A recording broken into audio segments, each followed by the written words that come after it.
I think we should just get into it. I'm not too crazy about a hard intro. Okay. If you feel like it's necessary. We got another episode. Okay, people. But Well, what do you want to talk about? What's on your mind right now?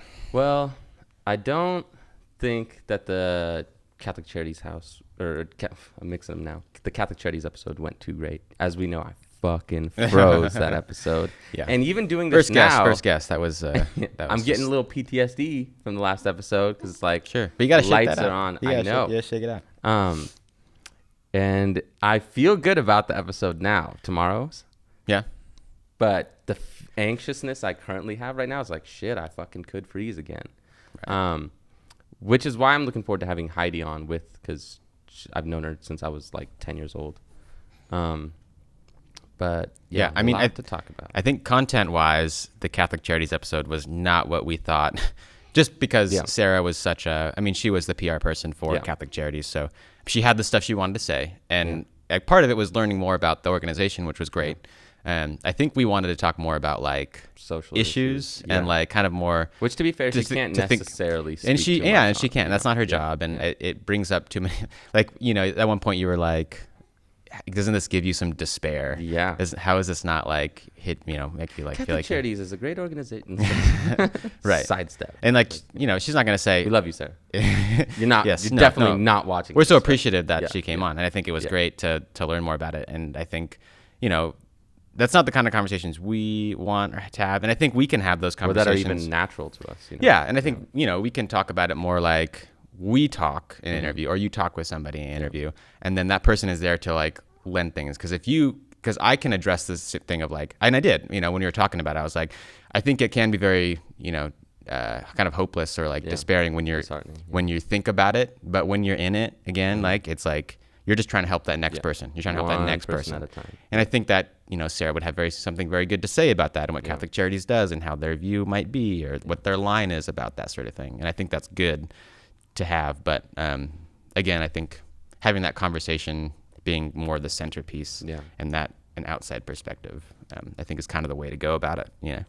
Well, speaking out, like it's great having Heidi on because, Tennille seems really cool. I've only spoken to her on the phone, but she seems like she's really in the trenches with this whole thing. Nice. And can you turn mine up just a smidgen? And having Heidi on is just a bonus because she's literally gone through the 6-month program. So we have her giving us a wrap up of what they're all about, and then Heidi has actually gone through it and can tell you what she was going through while she was in the program and how she feels about it 4 years later. Well, I mean, how about you tell me right now, because I don't know Isabella House at all. How about you just kind of tell me? Isabella House is so freaking cool. And so I was telling you a little bit about it last night. It's one of, I have to fact check this, but it's from what Heidi's mom told me. They're one of only 3 places in Washington where you can have your kid go through the process with you. Which is it like is it rehab or is it? Yeah, it's a rehab. So basically what it does is you go through a week of detox, then from detox, because detox for a week is mandatory to get into any rehab, as far as I know. And then you get into a rehab and you do that for a month. And I think that's a separate place, which I think is how they weed out the people who can really manage having their child with them in rehab. Yeah. Because if you're not taking it seriously, I mean, when you're doing something so big like that, and like something that is, it sounds like they really want to be able to keep these families unified, right? But you can't be wasting resources, because when you're giving services and putting like a child through that, like if it's going in and out, because again, it's one thing that's frustrating with rehab. It's you go on your own accord, like nobody's forcing you to go, so you can leave whenever you want. That's why it's like I said, it's real heroic when people go through the full program because it's fucking hard, and especially when it's your body that's screaming for drugs, and and you have your kid, well, I feel like you kind of have an interesting perspective on that because you said at times you almost wish you could force your sister to go through the process. I was talking to my uncle yesterday, and my dad keeps things under wraps with my family. He doesn't like to tell everybody about our business, and he was like, your dad didn't tell me anything. So I gave him kind of the rundown because I think my family should know. And he was like, God, I mean, honestly, how bad would it be if you just fucking chained her to a room in your house for 3 months? Like, and I was like, well, she could put us in jail for that. Sure, right? Yeah. She could sue us. And I was telling him, he didn't really care because he's never seen the show, but there's an episode of Shameless where Carl does that. Have you seen that one? No. So there's a drug addict. It's when he's going through his whole army phase, and there's a drug addict who breaks into his house and steals stuff, and he's so fed up, and he's like, you fucking druggie. He's like, ugh. It's like, I just need to fix something, because he was like searching for a way he could help the community, but he's also kind of, he's Carl Gallagher, so he's whatever. So he's like, he chains the guy to a post in his basement and just feeds him, gives him a place to go to the bathroom and all that stuff. And after like the month or two or whatever it was, the guy thanks him, and he brings more people in to like, and that actually pay Carl to chain him, to chain them up and force them to stay. And that's the thing. I tried to talk to the people at the crisis center, people at rehabs and whatnot. I know I don't know what HIPAA is, but they're always saying it's a HIPAA violation. You can't force anybody to do any of these things. I think that's a medical thing. Yeah. Or HIPAA is also keeping your information private. Hungry HIPAAs. Yeah. No, I think it's because I think we experience HIPAA stuff in the childcare when it comes to sharing information about. Yeah. So maybe that's it's what they always say. Maybe it's like a rights of information and rights of services kind of thing. I don't know. That's probably what it is, because they always say it's a HIPAA violation when they're speaking about the ROI, which is the release of information. So maybe it's a little different than what I'm talking about. But there's another movie. Maybe it makes me think of this movie. Sorry, Clementine's here too with Ira. So if there's baby noises, that's where it's from. But what's that movie that we watched? That really good one. It's the same guy who did The Endless. But oh shit. Anyway, what happens in it is this guy has a friend who's addicted to, must be heroin or something. And he takes him out to like a cabin, or he finds him in this cabin he's living in, and he chains him up to it. And they have a lot of conversations about it. And he's like, he's just done with life, really. And he's like, this is the only thing that gives me any sort of like, meaning, and like, and I'm going to do this until I die. That's like, once you let me go from here, I'm gonna do it again. Yeah, and that's like Black Snake Moan too. Have you seen? Oh, really? That movie? No, that's an old movie. It's a little different because she's a sex addict. And he's trying to get her through that. But he literally puts chains on her, or like a leash and all this stuff, and she's grateful at the end. And that's the thing. It's real hard to dance around this whole fucking mess because they desperately want to get clean. And even my sister in the moment, she's like, I want to get clean. I'm trying really hard. And she'll stay sober for a day or two. And then when her withdrawal symptoms are at peak withdrawal, then she's like, I fuck everything I'm going to use. Sure. And that's why I told the lady, and I was, being kind of rowdy, but it was like, I was getting amped because they transfer you to person to person to person. You have to speak to this person, call Superior Court, talk to this person, public defender. And I'm just like, can anybody fucking just, who do I talk to? Stop fucking transferring me. And I was like, I was so fed up. I was like, and you were kind of surprised when I said this. I was like, you guys are kind of doing more harm than good. Right. Like, that's a little crazy to say. But it's to someone who's helping. I don't know. And the thing is, that's why I prefaced it with, I so appreciate everything you do. And it takes a certain kind of person to even get into that field of work. It's very selfless. But there's something to be said about, if it's like the whole Peterson quote I was telling you, it's like, if you're going to try to change somebody's life and help them, you better know what the fuck you're doing, because you could mess it up worse. And the thing is, it's like, they can only keep people for 5 days for detox. It's not a rehab. When I'm talking about Ricky's Law, which is, Ricky's Law is a thing that's unique to Washington, where it's one of the few places where if you are at risk to harming yourself or harming another individual, or your addiction is severely, drastically affecting your life, then they can detain you for 5 days under medical supervision and help you detox. But the thing is, they detox you just long enough to where your withdrawals are like peaking. Right. Like you are at your worst. And then they let you go. Yeah. And then, so what's an addict going to do? Go straight to the drugs and use more than they would originally, because when you're constantly high, you only need little bits at a time. But when you're fiending, it's just like, I fucking need it. Right. And then you overdose. And that's literally what happened to my sister. It's like, first thing she fucking did, she had a $20 bill in her pocket. She's like, I am getting my fix.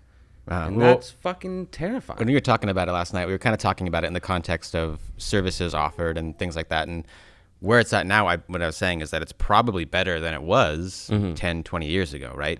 Was in terms told, of like no offering of like a space for detox, or maybe even getting in people into rehab was a lot more difficult. Probably, but I've also been told that in the past they could keep you for 90 days.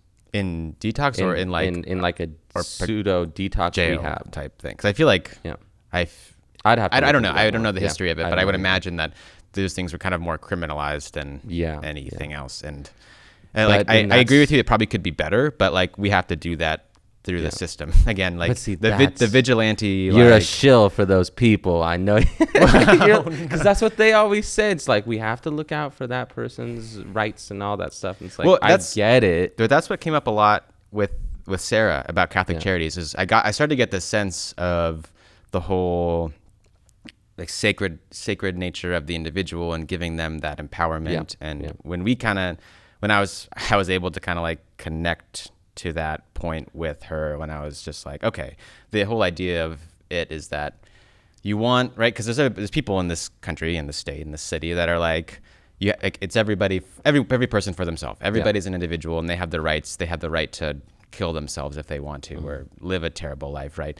But then we are part of this community too that we should be supporting and like trying to get the overall health of the community better. And I think Sarah was trying to say that Catholic Charities tries to find a way to be that community support, but like give that sacredness of that individual as much as possible. But that's why I do like what Catholic Charities does, because it is like an all around support system. They help you with the mental health aspects, the housing, the food, community, therapy if you need it, all that stuff. And that's what it's like. You know how when people talk about universal basic income and they're like, we would have to do away with all those other things. It's like, I feel like we should do away with like the whole way we do things now, completely redo it and make it all encompassing and just blast them with help all at once. Because it's like, how much money has the government wasted putting my sister in jail, sending police to pick her up? We had paramedics, firemen. We had like 7 or 8 people at our house the other day. Those people are on the clock. How much money are they, you know? And then to keep her, and then she goes into rehab. She's been into rehab before for 3 months. That costs money. She's been in detox like 7 times. That costs money. Yeah. And it's like, hey, how about we do this right one time? And I know you're dealing with people, so it's not that simple. Yeah. But it's like with my sister, her boyfriend is 2 months sober now because they got in it together, and that's one of the reasons she's struggling is because he bailed on her, and he's the one who introduced her to drugs after she had already been sober for 3 years. And he just was like, see ya. That's fucked. And it's kind of fucked. And I understand it. He needed to do what was best for him to get himself sober. Sure. But she's just collateral damage at that point. And also he was the one always getting her in trouble. He was the one like, hey, go steal this. Hey, go pick up our drugs. Hey, do this. Find us a place to stay. Like, he was just like along for the ride, and she was running the show with him calling the shots in the background. And then she gets arrested. And she gets out. She's scared. She can't stay in the truck anymore because it got taken. And he's like gone without a trace. Like, she doesn't even hear from him for weeks. Dang. And she finds out he's sober, and she's like, what the fuck? You left me in jail, and then you leave, and now you're sober, and I'm still stuck on the streets? Like, that's kind of fucked up.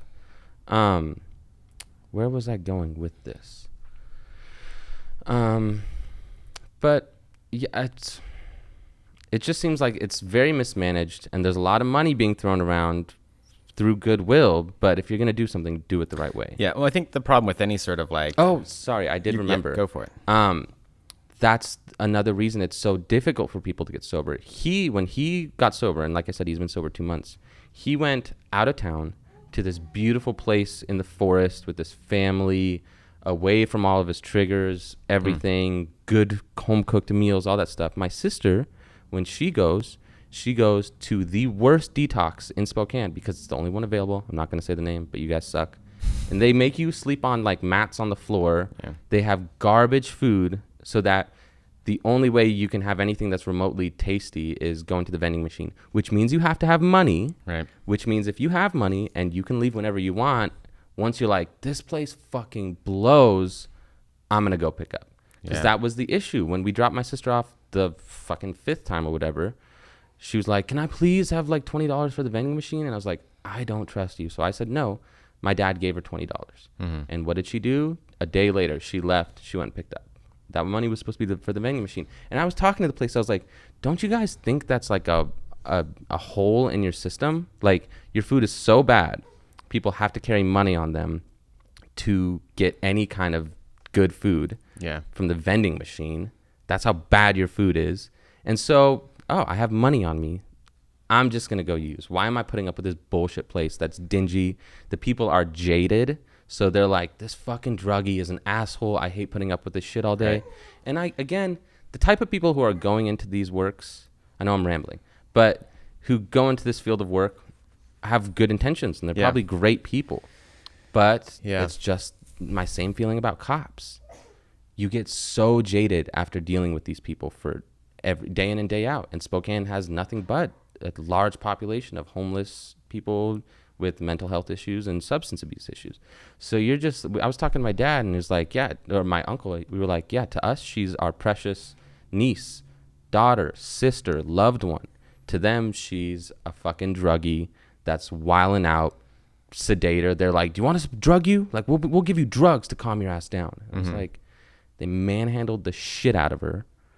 And then, strapped her down, threw her in the back of the paramedic trucks, and let's get the fuck out of here, basically. Jeez. And I mean, whenever you talk about that, and when you're kind of talking about how, like, do you feel like you just make it worse for them kind of situation? I in my back of my mind, I'm always thinking there's a large percentage of the population who don't have direct experience or just have this idea of what it is to be a drug addict, who write these people off and are almost like, they don't even deserve that much. They don't even deserve a place like that. Let's just throw them all in jail. Yeah. Let's just, these people have had their chance. Their chance is over. Yeah. They don't even, let's not put any money into services, much less good money into services. Stupid, because when you drive around Spokane, I've been in contact with wealthy families. Like when Sarah was here and she was like, oh, you're just like, they're freeloaders and you're just putting them all in one place and all this stuff. I did know people who said that kind of stuff. And it's like, and they're like, the homeless population is just growing and growing. It's like, nobody wants there to be homeless people. Homeless people don't want to be homeless. Yeah. How about we throw money into it, and not only throw money, because Rogan has talked about how California spends $1 billion a year on fixing the homeless crisis, and they have the worst in probably the country. It's ever growing. And the reason behind that is because everybody is picking those pockets. Every person who's down the line. It's like how drug dealers, every hand that it goes into, it's a little bit more picking what pockets? What are you talking about? The budget for housing people and fixing the homeless population. It's just like, if you put in $1 billion, like $100 million is actually getting to the project. Sure. Right. And that goes into creating the infrastructure to distribute the money. But I think the problem with fixing any sort of structure thing is like, the problem isn't that there just happen to be a bunch of homeless people that we have to help. Yeah. The problem is that systemically there is something in the society that's causing this homelessness to fall through the cracks. Yeah. So, and it's the same thing with like education reform. And I think about this a lot working with kids, is that if you really were to do it right, you'd have to start from the bottom up, and you wouldn't see returns until the next generation grows up, right? Yeah. So then you have to tackle it on two sides in terms of like, you've got to deal with the issue that's already been created, and then you have to create the foundation to help prevent right the ship from recurring, which is a way more, it's like, what do you do again? And then the question is, what's the problem, right? What's the real problem? Is the problem that we're trying to get homeless people off the streets because we're all fucking annoyed that they're there? Or is the problem that there's something wrong with our society and our system that we need to address at the root? And we talked about that with Sarah a little bit when she talked about going upstream. And I could kind of tell when she was talking about it that it's more of like an industry sea change in terms of the way society thinks about those issues, and it's not as if it's not as if Catholic Charities is pioneering that. Yeah. And that's like in their own way. It was kind of off-putting when I said it, but I was like, do you feel like this is patchwork? Because it kind of is. It's like nobody's relying on Catholic Charities alone or Isabella House or whatever to fix these issues. These are just like treating, what's the phrase, treating the symptom, not the cause. Or, treating the symptoms, not the cause. Yeah. And that's what it's doing. It's like we're just patching up these little holes that are, but it's like we're not addressing the real roots of the problem. And that begs the question, what the fuck is the issue? Like, and I don't think minimum wage? Is it housing? It's multifarious, right? It's like, it's not just one thing. We can just be like, okay, let's just give everybody $1,000 a month and everybody will be fine. We don't know that's the case with, UBI or anything like that, if it's going to solve it, right? It's one idea out there that might help. Some people think moving toward more of a welfare state is good, and some people think that it's bad. And what it makes me think about, and what I've kind of been thinking about lately, is how people, on the more conservative side who don't want to waste the money, and I feel like all these goods and services are terrible for people, or are detrimental to their well-being in terms of their own individual sense of agency. These are the same people who decry, like, government intervention in people's lives, right? Because they think that's not good, people being dependent on the system. But it also, like, they are also against giving people the freedom with the public resources that we have. So these are people who are against UBI because they say, well, if we just give them money, they're gonna waste it, and we're just gonna be like basically enabling them to not do anything. Next year they're gonna want 1,500. Sure. But they want to do something, right? So so then as a society, we're like, okay, let's provide services, but then these folks are like, okay, but let's make them jump through all these hoops to get these services. And it's like, if you are trying to give people liberty and agency, why are you making them jump through all these hoops? Because you're basically institutionalizing them. You're giving them the framework of like, this is how I game the system, right? You're giving people this maze to run through, and all they learn to do is run through the maze, right? They don't learn, like, what do I do when I have money? How do I be responsible with money? There's nothing like that going on. And I think it's this weird paradox of like, the people who want freedom make sure that in the system and services we provide, there is less freedom and like more checks on the people. And that's, we were talking last night how I said I almost feel like institutionalizing the poverty, in the sense that's like, I only know this version of life and I don't know how to it's like we were never taught how to make progress in our day-to-day lives. And also that is when you get people who are like, well, my rent is paid as long as, and that's one of the things, like with certain places, if you start working, that's when they start charging you. And it's like, okay, but then I'm just in the same, why work then? Right. It's like, I could get my housing paid for, my food's taken care of. Also, if you have a kid, you're getting like $600 to $1,200 a month from the state in cash. And so it's like, okay, as a normal person, you don't get to keep your paycheck. It goes to rent, it goes to foods and all that stuff. And then you'll have maybe $1,000 or whatever amount it is left. That's the same outcome. Like working 40 hours a week and only having a few $100s in spending money, that's fairly normal for a minimum wage people. And if you're living off the system, rent's paid, food in my belly, lights are on, I have a car, whatever, and I've got a few $100s at the end of the month. That's all I need. And a lot of times that little bit of money that they're getting from the state to, that's their spending money, goes towards weed, tobacco, alcohol, whatever your vice is, which we all have vices, but it's like, we're just making people reliant. We're just permanently putting them on crutches. We're not rehabbing them and teaching them how to walk and whatnot. You making that comparison, where does that leave you in terms of how you feel about public services, public resources, and maybe, possibly things like UBI and that whole thing? I mean, what's your... See, do you think that the public like funding aspect is not, because that's something I want to talk to Sarah about, that we obviously weren't able to because it... Well, I would like to have somebody from makes it really hard DSHS to talk about in the it. future. That's always been like top 3 of future guests that I would like to have on, because they do make you jump. You have to be so precise in your words that you use when you're talking to them. It's like, if you live with a certain person, if you make a certain amount a month, it's like no benefits for you. Right. And that fucks a lot of people's lives. But it's like, all of my siblings are on food stamps.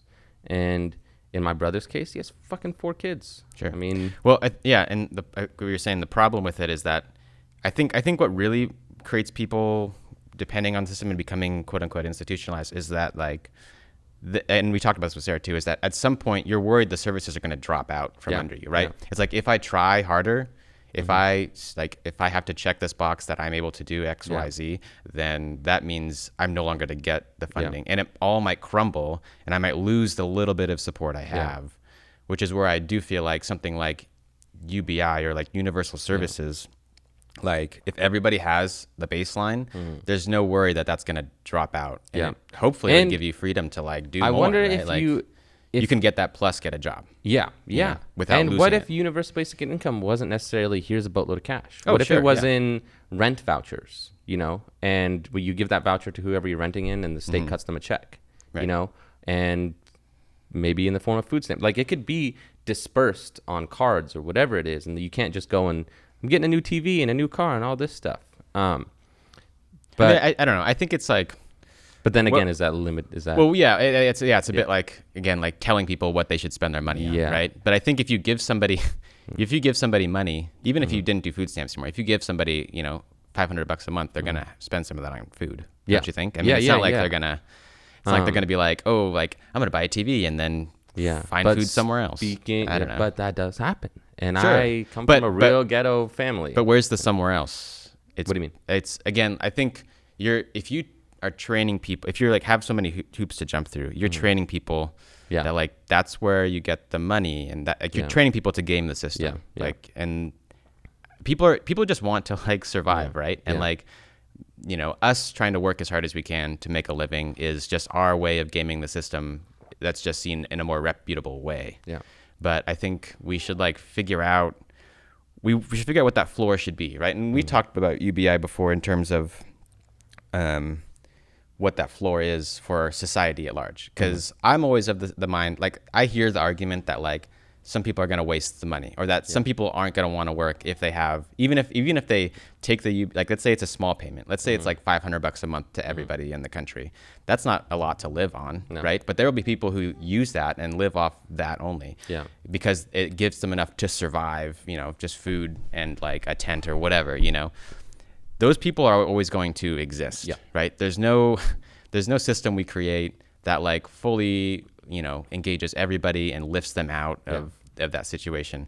And if we accept that that's always going to be there, what are we willing to have as the bottom for our society? Like saying like, okay, maybe not everybody works, but at least everybody gets food. Is that something we can agree on, or no? Like, no, because the alternative is if this person doesn't do any work, they should just go die somewhere. Right. And like, I find that a morally reprehensible standpoint from a country like America, the wealthiest country on the planet, where I'm not also struggling to survive. I'm comfortable in excess, even though I'm relatively poor. Like I'm comfortable enough where like, I don't think I have any right over anybody else just in terms of surviving. Because even society institutionalizes us.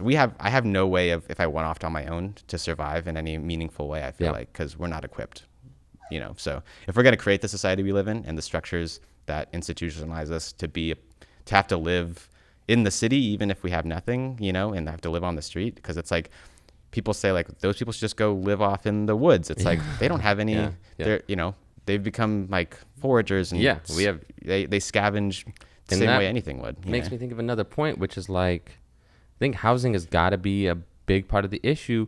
If somebody were to say, hey, here's some money, build a house, how long do you think it would take to build that fucking house? Like if we were talking old days, log cabin style house, 6 months, a year, maybe a year. Yeah. Why does it take 30 fucking years to pay off your house? Right. Your whole life, your whole adult life. That's how long it takes. Right. You're going to be almost dead by the time you finally own the most basic part of human life, which is a roof over your head. Right. That's insane. And this goes back to getting ramped up, the fucking housing thing, which is like, why is the normal version of life for all of us to have a roof over our head? We're putting money in someone else's pocket. Right. Like when you own a property, it's just a piggy bank. All your money is going back into your property, which increases in value as years go on.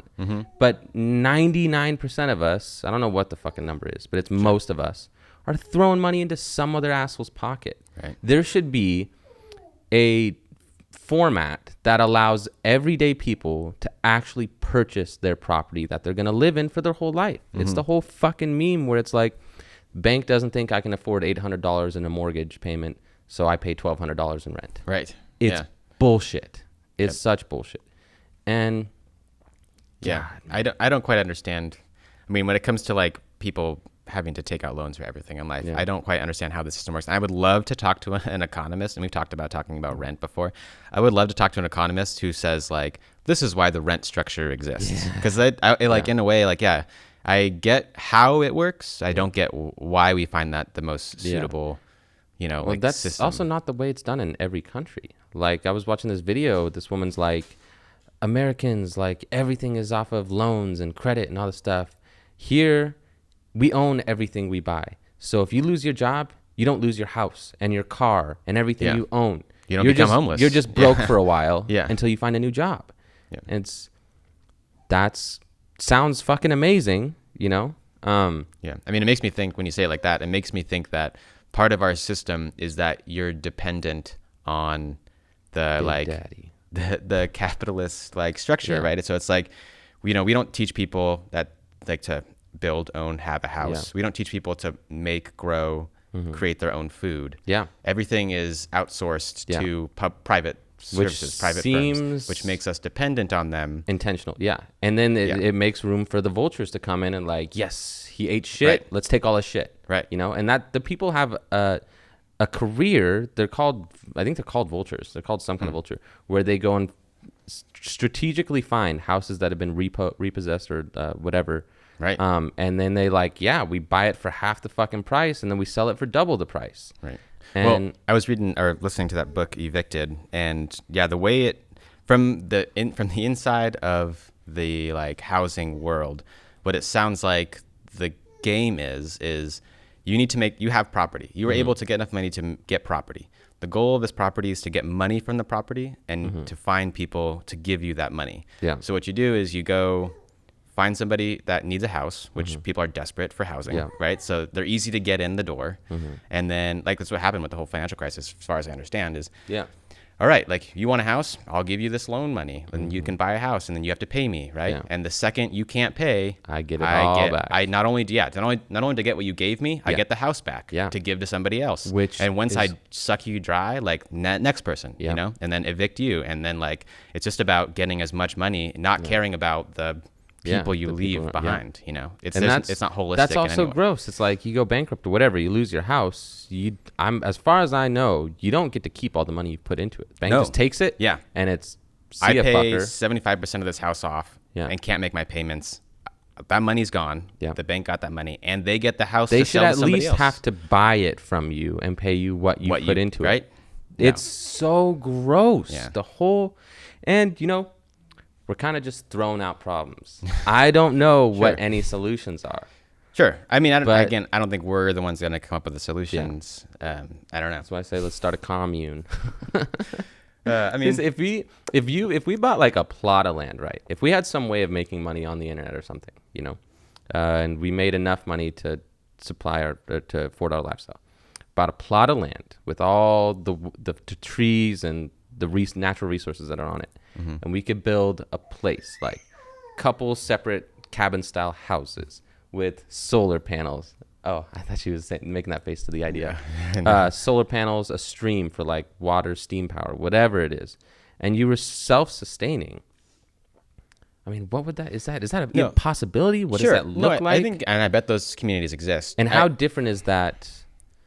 Because then, do you own the land indefinitely? Are you making payments? Do you buy it all at once? There's property tax. I think the dream for any progressive person is that at some point in the future, and maybe it's impossible, and even if it's impossible, it doesn't mean it's not a goal, is to get the world or our country or our state or our community to the point where everybody gets to live that way, where it becomes a sustainable, positive place, right?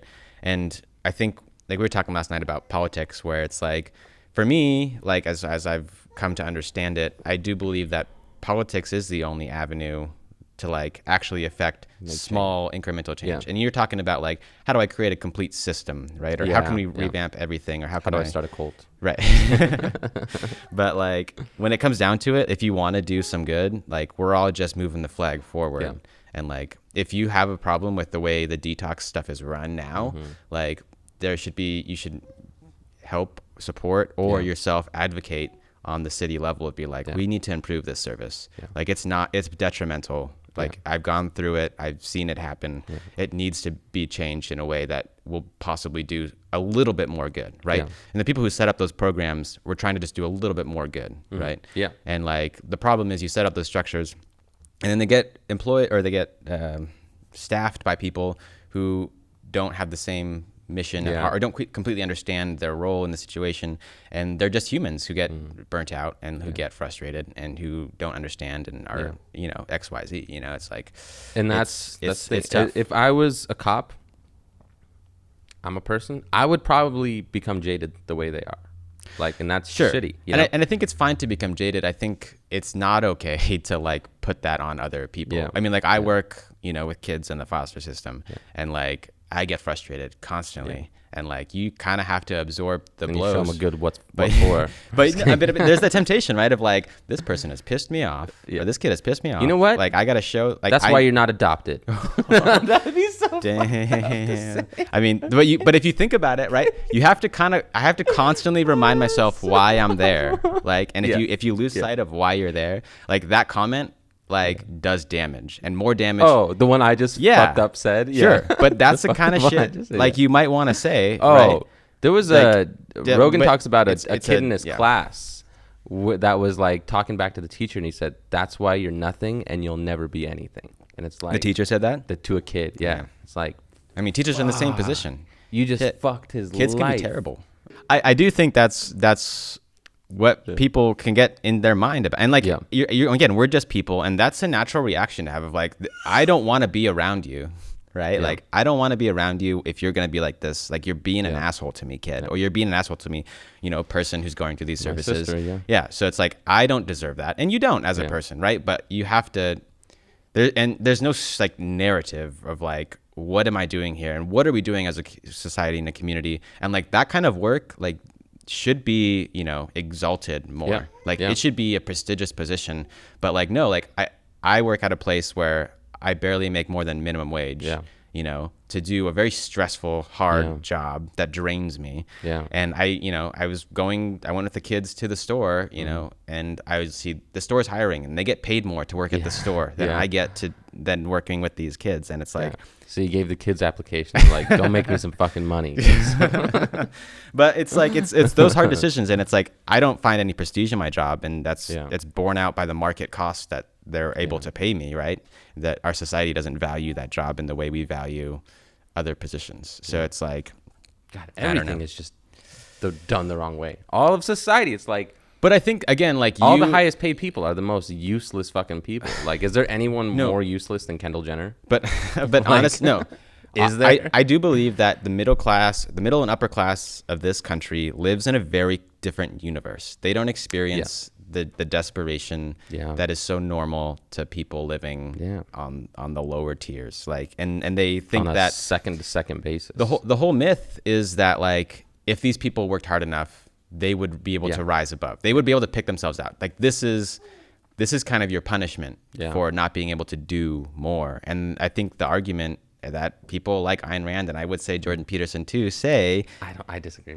Is that like these people deserve it. Yeah. And everything is there for them. Peterson does not say that. I think he would say this. If they have the ability to lift themselves out, it is only their fault. It is their personal responsibility to do something about it. And they deny that there's any systemic issue and any oppressive system that works against them. That's just my personal take on it. That's from what I understand. Ayn Rand is a very heartless person. Yeah, I don't think I would agree with that. I don't think Peterson is that. I don't know. I think he acknowledges that the systems in place really aren't necessarily fair. I think when he says pick yourself up, and I think that's just a general like don't give up, and I do think that people, if you do try hard enough, you have the ability to get out of it. Almost everybody, but that doesn't mean it's not going to be insanely difficult, which isn't right as well. I don't think that we could have economy, a society of 100% middle upper class people. I don't No, think yeah. the way that things are set up that works. So if everybody was trying hard enough, somehow we murder all the poor we're people. all. But or you don't even have to. No, the thing is, you don't even have to murder them. You just have to let them suffer Yeah. and sweep them aside. Yeah. You just have to, build your society on top of them. That's literally you just stilt. That's the Matt Damon movie Elysium. They have their Yeah, own planet. sure. They literally have their own like planet that they all the rich. The metaphor in the movie was a little heavy-handed for me, but it's that I get the straight. I thought it was a dope movie.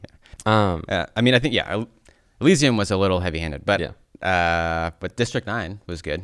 that movie is so Same director. What? Yeah, Really? it's aesthetics for me. Okay. It just looks gross. Yeah. It just looks. Well, they live in a slum. I The know, aliens but live Okay. aesthetically, I don't like the way that movie Alright. looks. It's just I kind of weird. thought it was really good. But plus, like the fucking claw hands and shit, like that's weird. I don't know. It's probably I haven't seen it in like 10 years, so maybe it's. I really liked it when I came. Yeah.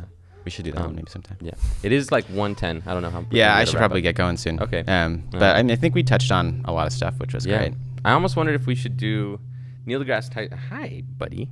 Neil deGrasse Tyson does these podcasts where it's like he'll have a discussion with somebody, and then with somebody else he'll analyze the discussion. They'll watch clips of it, and then they'll, we could almost do that after the Isabella House episode, and That'd be an interesting thing. go to further try. into detail on things maybe we couldn't in that. Well, what episode. kind of things are you thinking about talking about? Everything we just talked about. Everything So else. it might be kind of a rerun of whatever. I think that's great to have this discussion to like kind of. But she's churn really it in the out. trenches, so she can probably go into her perspective on maybe she probably disagrees with me in some cases and probably wholeheartedly agrees in the limits of their capabilities. I mean, I'm hoping it'll be a more freeform, like philosophical discussion, or like even just like a critical thinking, like about it, rather than just. I mean, Catholic Charity was great to have Sarah on and get that perspective, but of course, I think we wanted to delve into the possible issues and what we could do better. And of course, they're trying to do the best they can with what they got. So if it was anything like this conversation, this is cake. I could do this all day, especially now that we've at the end of it and I'm comfortable. But like, if it's like this, which is like, I think I'm gonna have her, Heidi, Cross, and just have us go at it. Cool. Well, that's the episode. Yeah, this will be a nice short one. Little. Yeah.